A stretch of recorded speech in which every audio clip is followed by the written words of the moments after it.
Rebecca Miller had learned to survive by keeping her heart guarded and her world orderly. But on that winter night in Montana, she stepped into the dimly lit stable and stopped cold. There, nestled in a bed of golden hay, lay Jack Turner, a man she barely trusted, with the stance of someone who'd faced fire and loss, and a kindness in his face that caught her off guard. Against his chest, her twin daughters slept soundly, their small hands resting on the fur of a blind German shepherd, whose white scarf glowed in the lantern light. In that still moment, the snowstorm outside seemed to fade away, and so did the distance she had kept from others for so long. If you believe God sometimes works through the quietest moments to change the course of a life, stay with us.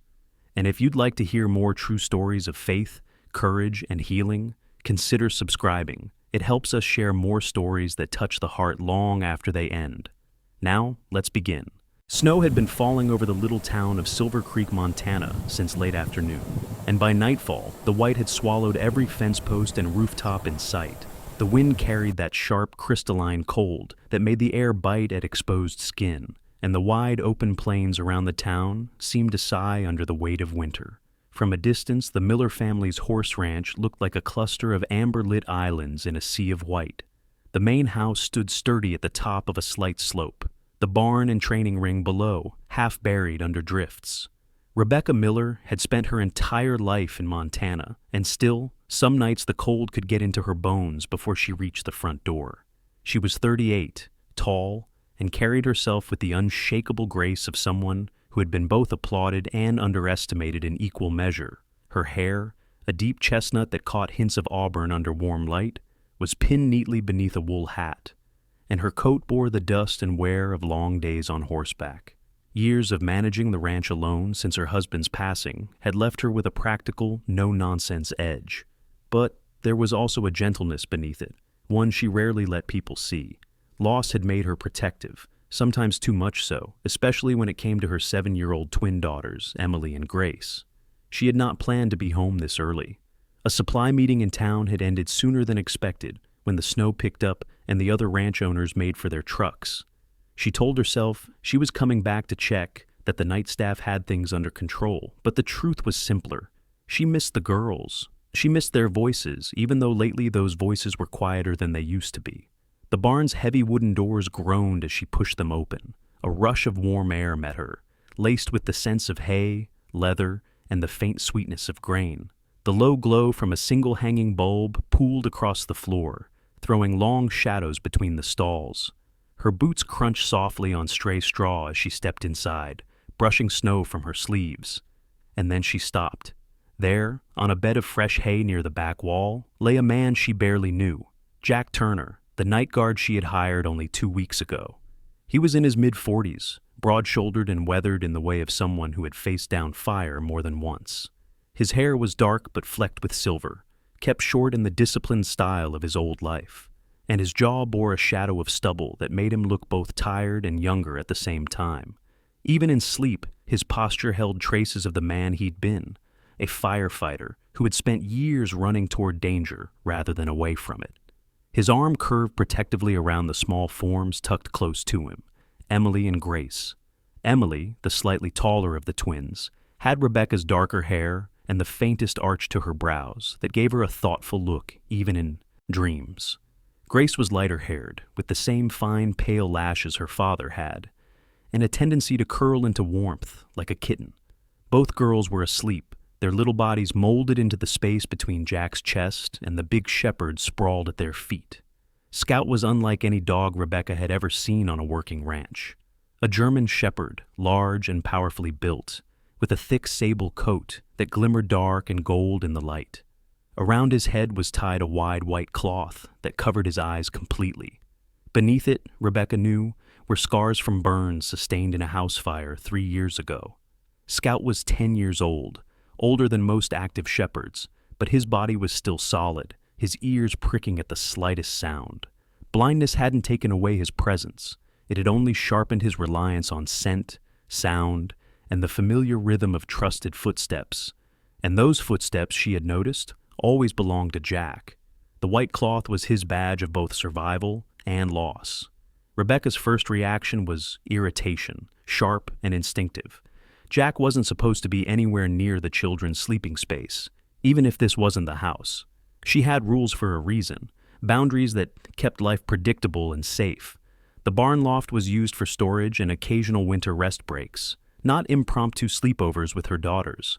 She took a step forward, her mouth already forming his name, in a tone that brooked no argument. But then she stopped again. There was something in the stillness of the scene that pressed at her chest. The girls, so often restless at night since their father's passing, were utterly at ease. No furrow between Emily's brows, no little whimpers from Grace. Even Scout's breathing matched theirs in a slow, steady rhythm, his nose tucked against one of the twins' small boots as if he could guard them better by memorizing their scent. Jack himself looked different. She had seen him in daylight, upright, alert. His expression polite but impersonal. Now, with his eyes closed and his face softened by sleep, there was no distance in him at all. Just quiet watchfulness turned to rest. She noticed the way his coat was folded neatly beside him, boots aligned under the low edge of the haystack, laces tucked in. Even the blanket that covered the three of them was pulled just high enough to shield without smothering. Rebecca's fingers tightened around the edge of her coat. It was winter outside, the wind howling against the barn walls, but here, in this small pool of warm light, the air was thick with something she had not felt in years. Peace. Scout shifted slightly, his ears twitching at her presence. His tail thumped once against the straw before going still again, as if he had decided she wasn't a threat. His loyalty to Jack was absolute, and though Rebecca had never been close to the dog, she knew from the staff's chatter that Scout followed Jack everywhere. The animal had been with him since his firefighting days, through the fire that had taken his sight, and through Jack's own losses afterward. Without sight, Scout had learned the cadence of Jack's step, the timbre of his voice, and in those cues, he found his world. Rebecca lingered in the doorway longer than she intended, the warmth of the scene holding her there. Part of her wanted to wake them all, to reassert the order of her household, but another part, quieter, deeper, wanted to see how long this fragile bubble of calm could last. Outside, the snow kept falling, muffling the world in white. Inside, her daughters slept in the care of a man and a dog who had no official claim to them, but in this moment seemed to hold the center of their small universe. She let out a breath she hadn't realized she was holding, and instead of calling his name, she stepped back, letting the barn door ease shut with a soft click. The night could have its peace a little longer. Morning came pale and cold over Silver Creek, Montana, the sky a sheet of steel that promised more snow before nightfall. Frost clung to the window panes of the Miller Ranch house, and the air inside still carried the faint scent of coffee and wood smoke. Rebecca Miller sat at the far end of the long kitchen table, her hands wrapped around a mug that had long since gone lukewarm. She was dressed in a thick cable-knit sweater the color of oatmeal, her hair pulled back into a low braid that rested over one shoulder. The sharpness in her gray-green eyes this morning wasn't from the cold. It was the residue of last night's discovery in the barn.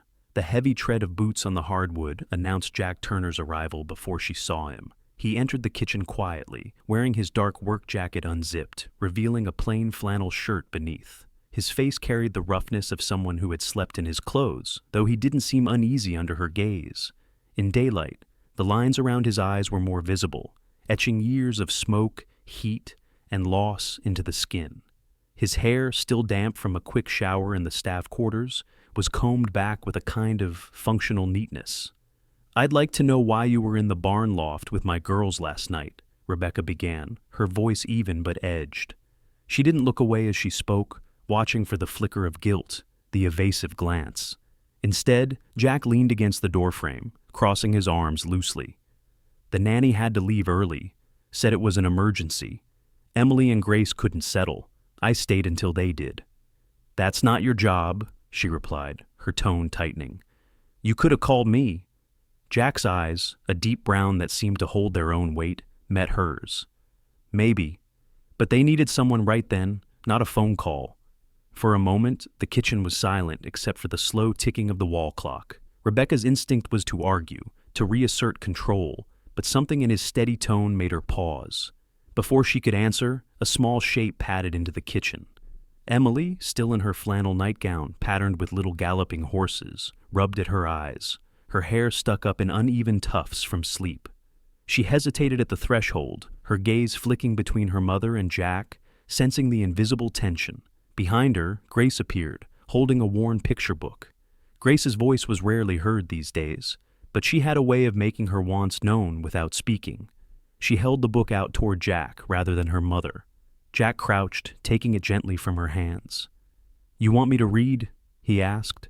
Grace gave a tiny nod, the kind that might have been missed if he hadn't been watching closely. Rebecca noted the exchange, an odd twist of emotions in her chest. She told herself it was curiosity, but it was closer to something else, something unsettled. Later that morning, when the girls were occupied in the playroom, Rebecca made her way to the stables, where she knew she'd find Charlie Benson, the ranch's foreman. Charlie was in his late 50s, a compact man with a weathered face and a slow, deliberate manner. He'd been with the ranch since before Rebecca inherited it, and his loyalty was unshakable. "Charlie," she began, leaning on the half door of the tack room, "what do you know about Jack Turner?"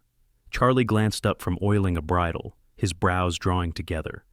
"Not much, except he works like a man who needs the paycheck but doesn't care about the hours. Keeps to himself. Lost his wife in a fire about 6 years back. Got a boy, teenager now, lives in town with him." "A boy?" Rebecca asked, surprised. "Lucas. Quiet kid. Jack talks about him sometimes when the topic wanders that way." Charlie paused, then added, "He doesn't say much about the fire, but you can tell it changed him." That night, after the girls were tucked in, Rebecca sat in her office with the lamplight low, searching the county archives and local paper records. She found it easily enough, a warehouse fire in Billings. Jack Turner had been among the first responders. 2 residents trapped inside had been rescued, but a third had not survived. His wife, Emily Turner, had been a volunteer that night, helping with an after-hours event. The article said she was overcome by smoke before crews could reach her. Rebecca read it twice, feeling the lines between her judgment of him and the man in those photographs begin to blur. In the following days, she noticed things she hadn't before. Scout, for one. The big German shepherd moved with a deliberate caution, each step measured, his head tilting slightly toward the source of familiar sounds. Loud noises, like a dropped feed bucket or the crack of frozen branches, made him flinch, his ears flattening against his head. Yet, when Emily's small voice read from one of her picture books, or when Grace's rare laugh spilled into the air, Scout's tail would lift, thumping gently against the floor. On a Wednesday afternoon, Rebecca came into the playroom to find both girls on the carpet, cross-legged beside Scout. Emily was reading in her careful, halting way, tracing each word with her finger. Grace held a biscuit in her palm, waiting patiently until Scout's nose found it. The dog took it with surprising gentleness for his size, chewing slowly before leaning his head against her knee. Rebecca stood unseen in the doorway for a long moment. There had been a time, not long ago, when the girls avoided the dog entirely, wary of his size and the white cloth over his eyes. Now, they reached for him without hesitation. Scout, for his part, seemed to navigate toward them more readily, his ears trained on their voices. That evening, as Rebecca crossed the yard toward the main house, the sun was setting behind the snowy hills, painting the sky in streaks of copper and rose. She caught sight of Jack outside the barn, tossing a ball gently for Scout. The dog didn't chase it in the usual sense. He listened for the faint thud when it landed, then moved toward it with confident steps, finding it by scent. Jack's voice guided him. "Left a little? Good, that's it." When Scout returned, the ball clamped in his jaws. Jack crouched to take it, giving the dog's shoulder a firm pat. Rebecca called his name. He turned, straightening, the ball tucked under one arm. For the briefest moment, she thought of asking him more, about Lucas, about the fire, but instead, she said only, "Dinner's at 6. If you're not on shift, you're welcome to join." He gave a short nod, something unreadable flickering in his eyes. Inside, Rebecca told herself it was nothing more than courtesy. But the truth was harder to admit.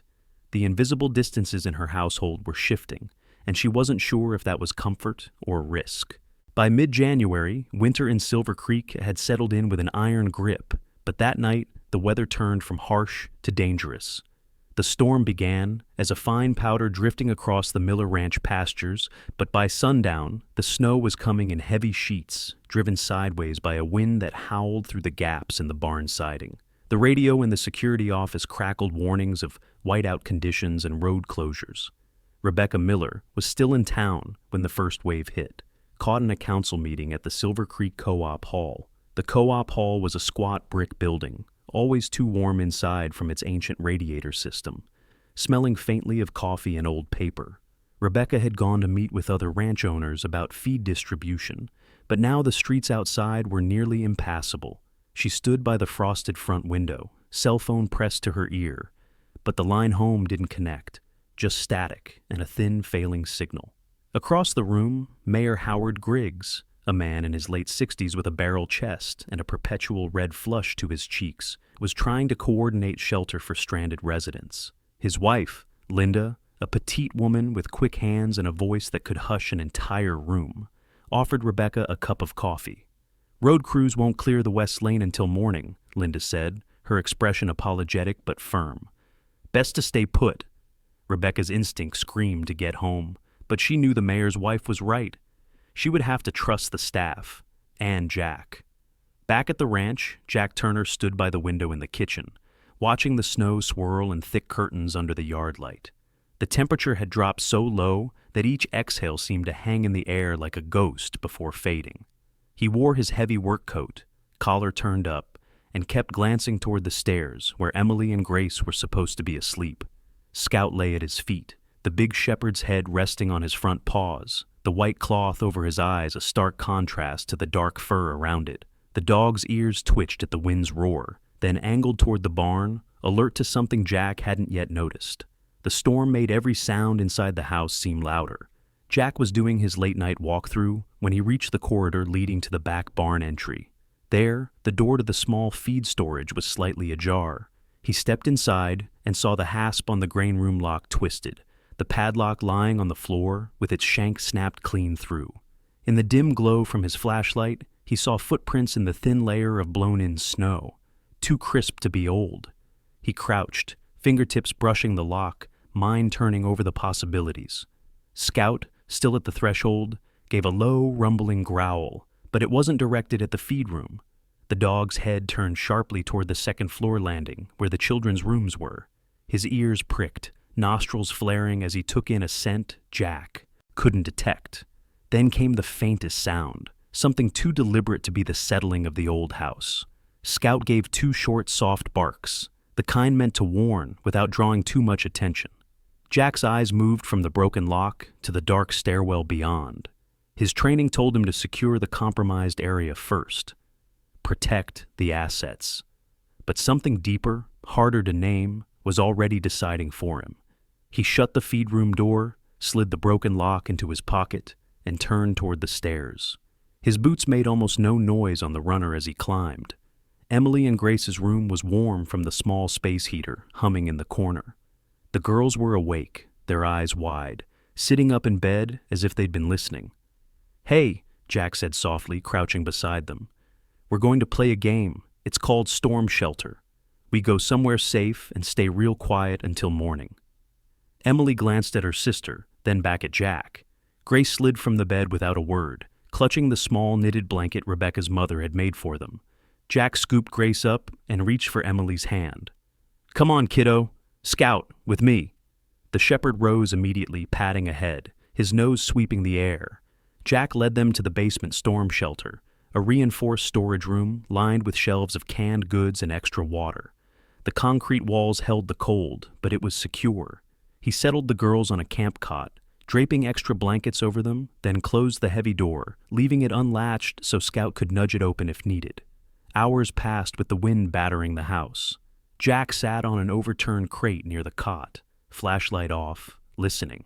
At one point, Scout lifted his head sharply, ears tilting toward the far corner of the shelter. Then, without hesitation, the dog rose and moved toward the small utility door that led to an exterior window. Jack followed, crouching beside him. The window, just large enough to pass a bag of tools through, was unlatched, a thin draft sneaking in. Snow had piled against it from outside, but the latch marks in the frost were fresh. Jack's jaw tightened. Whoever had broken the feed room lock had tried to get in here too. Scout nosed the gap, inhaling deeply, his whole body tense. Even without sight, he seemed certain. Jack secured the latch, wedged a heavy box against the frame, and returned to the cot. Scout settled back by the girls, one paw resting lightly against Grace's blanket. When dawn finally came, the storm had buried the ranch in chest-deep drifts.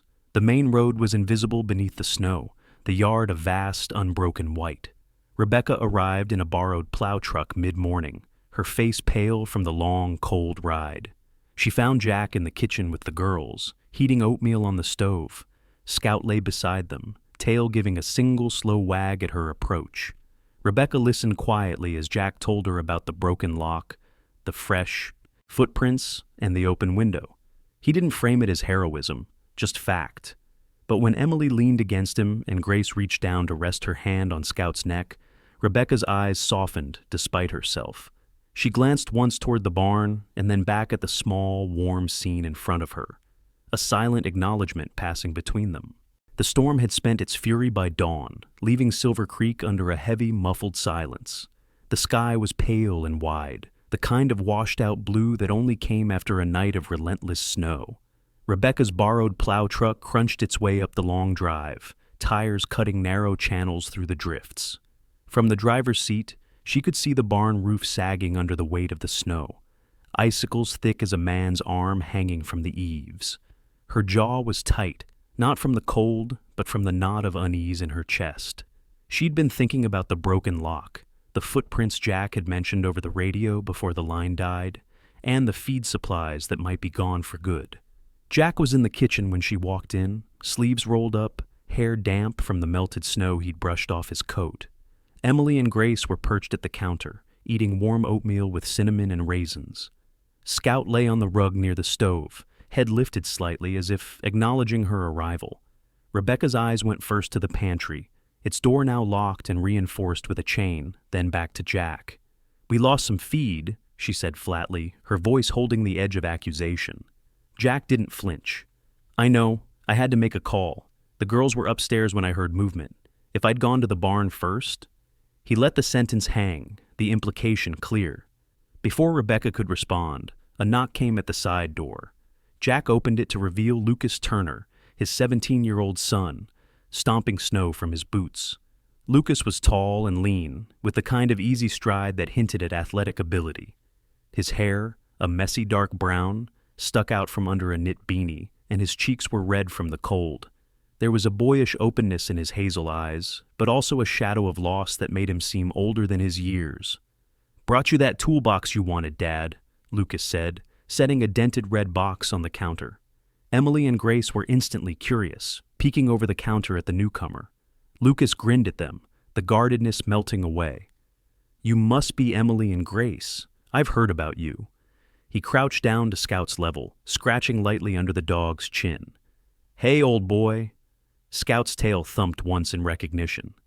"You know," Lucas said, glancing at the twins, "this guy saved 3 people in a fire once. It was years ago, before he lost his sight."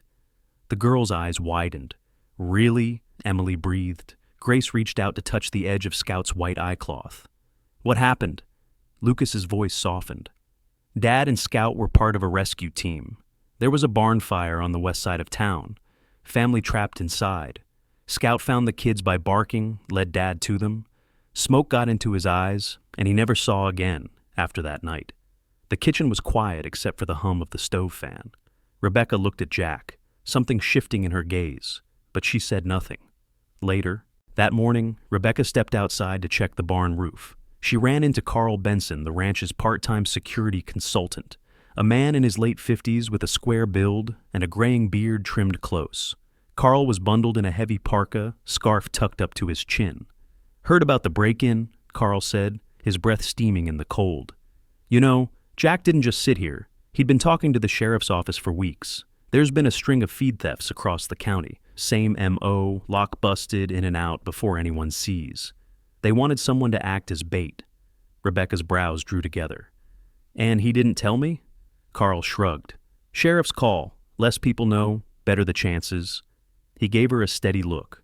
"From what I hear, The guy tried for your place and came up empty-handed on the important stuff. Jack did his job. The wind stirred loose snow across the yard, and Rebecca stood there for a long moment before heading back inside. Meanwhile, Scout was in the living room with the twins. The big shepherd had begun moving more freely in recent days, no longer needing to follow Jack's every step. Emily had discovered that if she called his name in a light sing-song tone, he would tilt his head, listening, then navigate toward her voice with surprising accuracy. Grace had hidden a small, squeaky plush horse under the couch, and Scout nosed it out within seconds, tail wagging in satisfaction when he returned it to her. The twins giggled and clapped, their laughter filling the room. For the first time since the fire years ago, Scout seemed not just a companion, but an active participant in play. By early afternoon, the ranch had settled into a fragile peace. The snow outside gleamed under the winter sun, the drifts sparkling like powdered glass. Rebecca watched from the kitchen doorway as Jack joined the girls and Lucas on the floor, Scout lying between them like a sentry. Something in the way they all fit together made her chest ache, not with suspicion now, but with the slow, cautious recognition that this man she'd been wary of might have been protecting more than just her property. By late February, the snowbanks had receded just enough to reveal the brown-gold grass beneath, flattened by winter's long wait. The days in Silver Creek were still brisk, but the sting of the wind had softened, and the air carried a hint of thaw. Rebecca stood on the porch one morning, steaming mug in hand, watching Jack lead Scout and the twins toward the paddock. Emily and Grace hopped over shallow drifts, laughing when Scout's paws sent powdery snow flying. He moved with a confidence unthinkable just weeks ago, following the rhythm of their footsteps, the white cloth over his eyes catching in the pale sunlight. Inside, the kitchen smelled faintly of cinnamon and hay, a strange but comforting combination that seemed to belong here now. Rebecca had been thinking for days about the night of the break-in, about how Jack's decision had put her daughters before feed, before property, before everything. That choice had shifted something deep in her. So, when he came in for coffee, she cleared her throat. "Jack, I want you to stay," she said plainly. His eyebrows lifted slightly, but he said nothing, letting her go on. "Not just as night security. I want you to help run a new community program here, something for the local kids, riding lessons, animal care, a safe place after school." Jack's surprise gave way to a slow, genuine smile. "That actually sounds like something worth building." He glanced toward the paddock, where Scout was now standing beside Emily, ears pricked toward her voice. "We could teach them a lot, maybe even about dogs like him." Rebecca nodded. "Exactly. We make Scout our honorary instructor. Show the kids what it means to care for an animal with a disability." The program began in small steps. Flyers went up in the post office and the general store. One afternoon, a woman named Linda Price arrived with her 9-year-old son, Toby. Linda was tall and willowy, with shoulder-length sandy hair and kind eyes that hid the quiet weariness of a single mother juggling 2 jobs.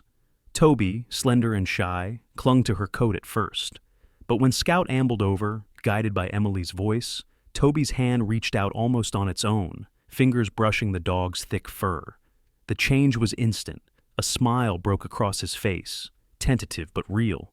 By the second week, the barn was filled with the sound of children's chatter. They brushed the ponies, learned how to fill water troughs, and watched Scout navigate the barn by memory, pausing when a new voice called his name. Grace delighted in showing the younger kids how to guide Scout with soft words instead of hands. Emily read aloud during snack breaks, Scout lying at her feet, head tilted toward her voice. The twins had begun calling Jack Uncle G, without any prompting, the name sliding into conversation as naturally as if it had always been there. Jack pretended to grumble about it, but Rebecca saw the way his expression softened every time. One Friday evening, Rebecca surprised them all. "No dining room tonight," she announced. "We're eating in the hayloft." The twins squealed, Lucas raised an eyebrow but grinned, and even Jack seemed intrigued. They hauled up blankets and lanterns, spreading everything across a wide swath of fresh, sweet-smelling hay. Dinner was simple: thick vegetable stew in enamel mugs, warm bread, and baked apples for dessert. But the air felt different here, light and warm despite the winter chill outside. Scout lay curled near the edge of the blanket, occasionally lifting his head to sniff at the bread in Grace's hand. Toby, sitting cross-legged beside him, absently stroked the dog's side while listening to Jack tell a funny story from his firefighting days. Rebecca sat back, watching the scene, children giggling, the dog's tail flicking lazily, the lantern light painting soft gold across their faces. In that moment, she understood something she hadn't been able to name before. Home wasn't the walls she'd built, the roof she kept patched through storm after storm. It was here, in the warmth that rose from shared laughter and quiet trust.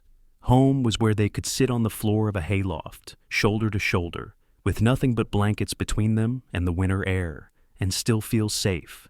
Spring came slow but sure. The hills turned green, and the first foals of the season wobbled on uncertain legs in the paddock.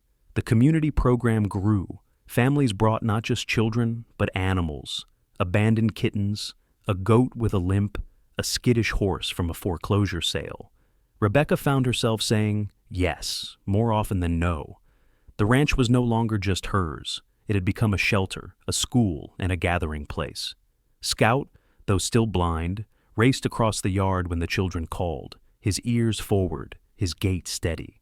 The white cloth around his eyes fluttered in the breeze like a small flag, less a marker of loss now than of resilience. One afternoon, as Rebecca watched from the porch, Jack stood with Scout and a half-dozen children near the fence. They were laughing at something, probably Grace's attempt to teach Scout to bow, and the sight pulled at her in the best way. The ranch had changed, but so had she. She had learned that walls could shelter, but it was the people, and dogs, inside them that made a home. Sometimes God's miracles arrive not in thunder or bright light, but in the quiet steps of a blind dog who still runs toward the sound of love. Scout's story reminds us that no matter our wounds or fears, the Lord can guide us to places of safety and joy, even when we cannot see the way. In our everyday lives, it is often in simple acts of kindness, shared laughter, and trust in His plan that we discover our true home. If this story touched your heart, share it with someone who needs hope today. Leave a comment with your thoughts, and subscribe for more stories of faith and love. May God bless you and your family with peace, strength, and joy. If you believe that God brought Scout to this place for a reason, type Amen in the comments.